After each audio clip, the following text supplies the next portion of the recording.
Road கடையில் chicken சால்னா நல்ல தண்ணியாக பரோட்டாவில் ஊற வச்சு சாப்பிட்டா அப்படி இருக்கும்.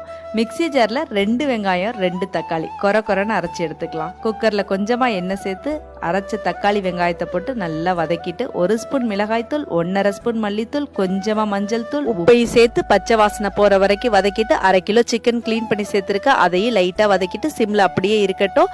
1 ஸ்பூன் மிளகு, 1 ஸ்பூன் சீரகம், பட்டை, லவங்கம், ஏலக்காய், 1 ஸ்பூன் கசகசா, 2 ஸ்பூன் உடச்சக்கல்ல, 5 முந்திரி, 1 ஸ்பூன் சோம்பு, 15 பல் பூண்டு, அதே அளவு இஞ்சி, அதே அளவு தேங்காய் நல்லா நைஸா அரைச்ச விழுத சிக்கனோட சேர்த்து ஒரு பெரட்டிட்டு தண்ணியை தாராளமா சேர்த்துக்கோங்க. 2 பச்சை மிளகாய், கொஞ்சம் கருவேப்பிலை, 2 காய்ந்த மிளகாய், 3 விசில், 5 நிமிஷம் சிம்.